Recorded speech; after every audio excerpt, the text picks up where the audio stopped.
പോലീസും Chennara Maulana college NSS വിദ്യാർത്ഥികളും സംയുക്തമായി ട്രാഫിക് ബോധവൽക്കരണം നടത്തി. മംഗലത്ത് നടത്തിയ റോഡ് സുരക്ഷാ ബോധവൽക്കരണ ക്യാമ്പയിന്റെ ഭാഗമായി ട്രാഫിക് പരിശോധനയും ബോധവൽക്കരണവും ശ്രദ്ധേയമായി. Tirur DYSP AJ Johnson, Tirur police station SHO Muhammad Rafeeq എന്നിവരുടെ നിർദ്ദേശപ്രകാരമാണ് റോഡ് സുരക്ഷാ ബോധവൽക്കരണം നടത്തിയത്.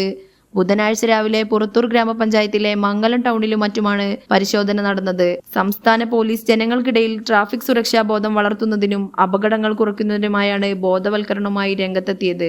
വാഹനങ്ങളുടെ ഹെഡ്ലൈറ്റ്, ഇൻഡിക്കേറ്റർ എന്നിവ പ്രവർത്തിക്കുന്നതും ലൈസൻസ്, ഇൻഷുറൻസ്, പുക ടെസ്റ്റ്, ഹെൽമെറ്റ് എന്നിവ ശരിയായ രീതിയിൽ കൈവശമുള്ളവർക്കും പോലീസും വിദ്യാർത്ഥികളും മധുരം നൽകി.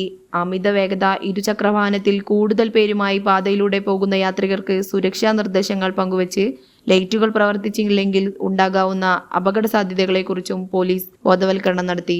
Chennara Maulana college of arts and science കോളേജിലെ NSS യൂണിറ്റിന്റെ programme officer Ashwini Jasim, NSS വിദ്യാർത്ഥികളായ സുഹൈലത്ത്, ഗൗതം, അക്ഷയ്, അതുൽ, സുറുമി, റഷ എന്നീ വിദ്യാർത്ഥികളും ബോധവൽക്കരണത്തിൽ പങ്കാളികളായി.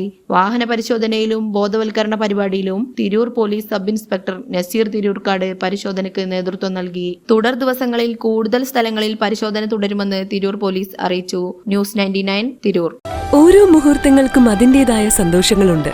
അതിൽ ചിലത് ഒരിക്കലും മറക്കാൻ പറ്റാത്തതും. Azad gold and diamonds, Thazhepalam, Tirur.